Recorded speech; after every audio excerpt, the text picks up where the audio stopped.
Hello दोस्तों, स्वागत है आपका कॉमिक्स टाइम्स में। और आज हम शुरू कर रहे थे मासूम शैतान का दूसरा भाग। पहले भाग में हमने यहाँ तक की कहानी कंप्लीट कर चुके हैं दोस्तों। चलिए शुरू करते हैं बिना समय गंवाए दूसरा भाग। नरेश मेहता ने एक कुत्ते को जबरदस्त ठोकर जड़ दी, लेकिन उफ, यह तो हटने का नाम ही नहीं ले रहा। अब क्या करूं? किसी किसी हथियार के बिना कैसे बचाऊं रमेश को? तड़ाक! अचानक नरेश मेहता को दिखा हथियार। वह उखड़ी हुई चौखट शायद हथियार बन सके। झपट पड़ा नरेश मेहता उखड़ी हुई लकड़ी के चौखट पर और जबरदस्त तरीके से झपटा नरेश मेहता। तड़ाक! दूसरे कुत्ते पर भी हुआ प्रचंड वार। पीछे हट कुत्ते! अगले ही पल दोनों कुत्तों ने अपना निशाना बदल लिया। उफ, अब यह मेरी तरफ बढ़ रहा है। आओ कमीनों, मेरे पास से तुम्हें मौत से कम कुछ नहीं मिलेगा। कई फुट हवा में उछलकर आया एक कुत्ता। गुर्र! लेकिन सीधा मौत का निवाला बना वो। खचा क्याऊं! आ तू भी आ! तड़ाक! यह कुत्ते जरूर उस शैतान के भेजे हुए दूत हैं जो हमें मौत देकर खंजर प्राप्त करने से रोकना चाहते थे। फिर नरेश मेहता रमेश की तरफ पलटा। शुक्र है घायल हो जाने की वजह से रमेश सिर्फ बेहोश हुआ। अगर इसे कुछ हो जाता तो मैं अपने आप को कभी माफ नहीं कर पाता।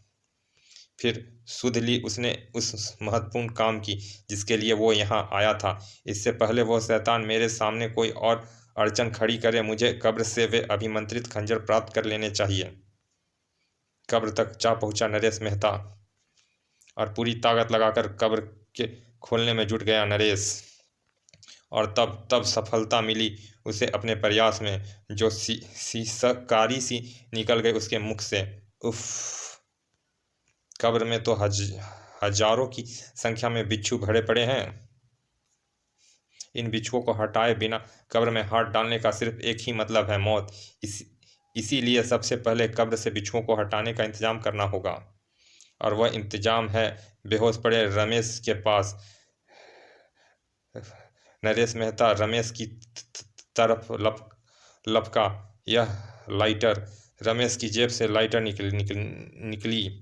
नरेश ने अपनी कमीज उतार कर उसमें आग लगाई और उसे बिच्छुओं से भरी कब्र में डाल दिया। उम्मीद है परिणाम मेरी आशाओं के अनुरूप ही निकलेगा।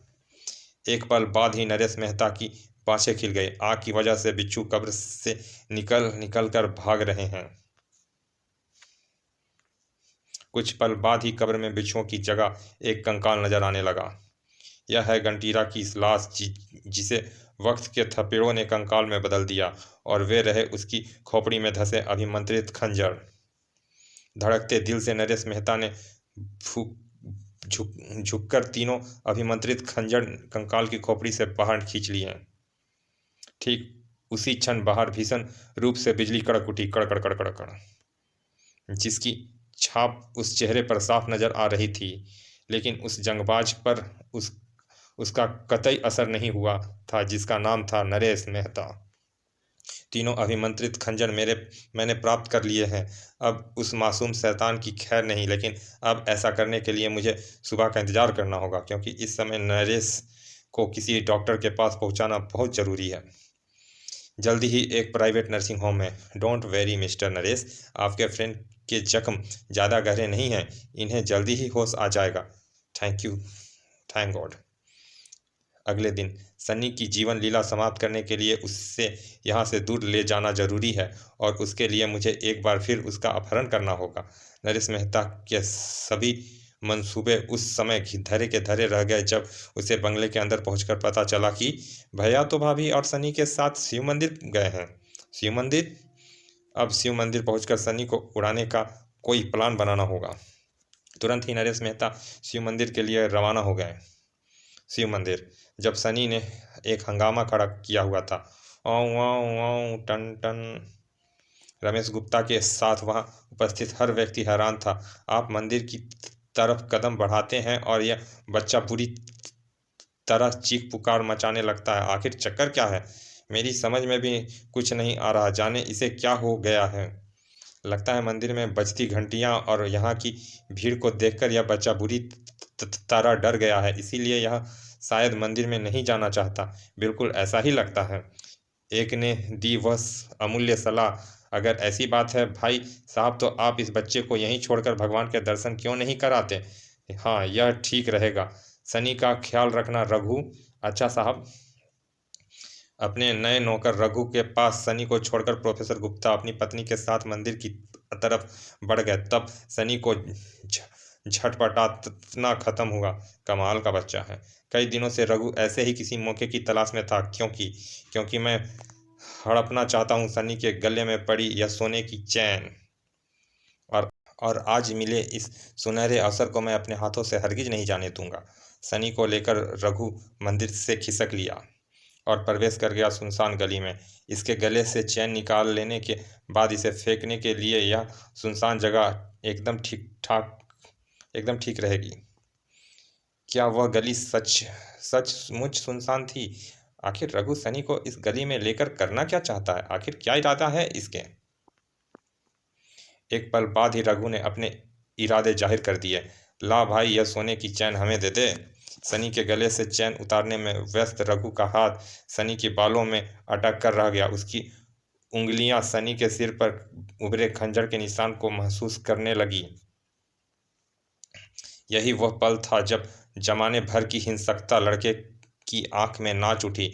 और वह पल था जब सुनाई दी रघु को हड्डियों को सर्द कर देने वाली वह आवाज, बौं हैं धूम धुमावे घुमा वे तो दिखाई दी उसे वह साक्षात मौत, वह साक्षात प्रलय। बौं नहीं, बचाओ।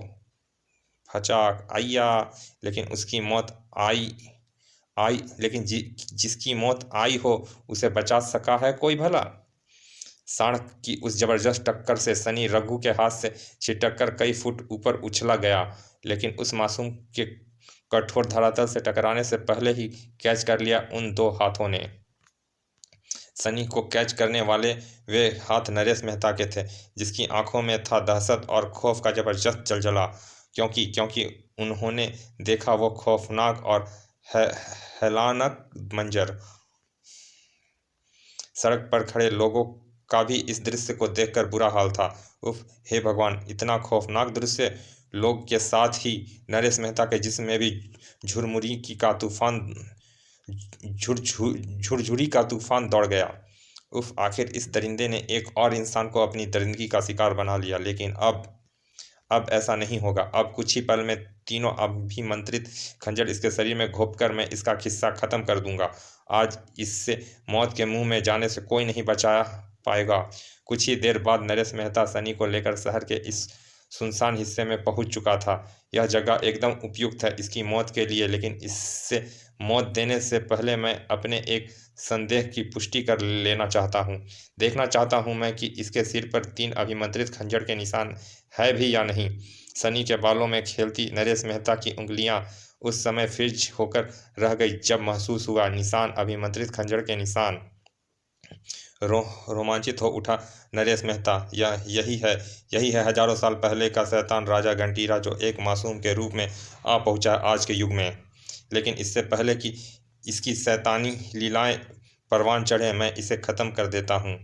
उठा गया नरेश मेहता का हाथ हवा वार करने के लिए। बेबसी की छटपटाहट साफ नजर आने लगी उस मासूम शैतान की आंखों में। लेकिन रत्ती भर भी कम ना हुई उसके अधरों पर खेलती वह मुस्कान, बल्कि वह तो गहरी और गहरी होती चली गई। अभिमंत्रित खंजर के थामे नरेश मेहता के हाथ तेजी से नीचे आए, साएं साएं, और गूंज गूंज उठी मांसों में खंजर के घुसने की हल्की सी आवाज। छूट छूट उठा खून का फव्वारा सा, फचाक फचाक, और इसी के साथ खत्म हो गया मासूम शैतान का किस्सा। प्यारे बच्चों, आपको एक्स सीरीज की यह तीसरी कॉमिक्स कैसी लगी। क्या आपने इस श्रृंखला की पूर्व प्रकाशित दोनों चित्रकथाएं डर व भूत बच्चा पढ़ ली है। यदि नहीं तो जल्दी ही पढ़ें और हमें लिखें कि यह तीनों कॉमिक्स आपको कैसी लगी। इस श्रृंखला की अगली रोंगटे खड़े कर देने वाली कॉमिक्स है प्यासा, प्रेम सहित। आपका संपादक मनीष गुप्ता, 1603 दरियाबाग काल, दिल्ली 6। चलिए दोस्तों, ये कॉमिक्स यहाँ समाप्त होती है। मिलते हैं इसके अगले कॉमिक्स प्यासा में। और अभी तक आपने हमारे चैनल को सब्सक्राइब नहीं किया तो प्लीज़ दोस्तों सब्सक्राइब कर दें, ताकि हम आपके लिए ऐसे ही अच्छी अच्छी कॉमिक्स लाते रहें। चलिए मिलते हैं फिर इस ऐसे ही किसी अच्छे से कॉमिक्स के अच्छे से सीरीज में, तब तक के लिए धन्यवाद, विदा।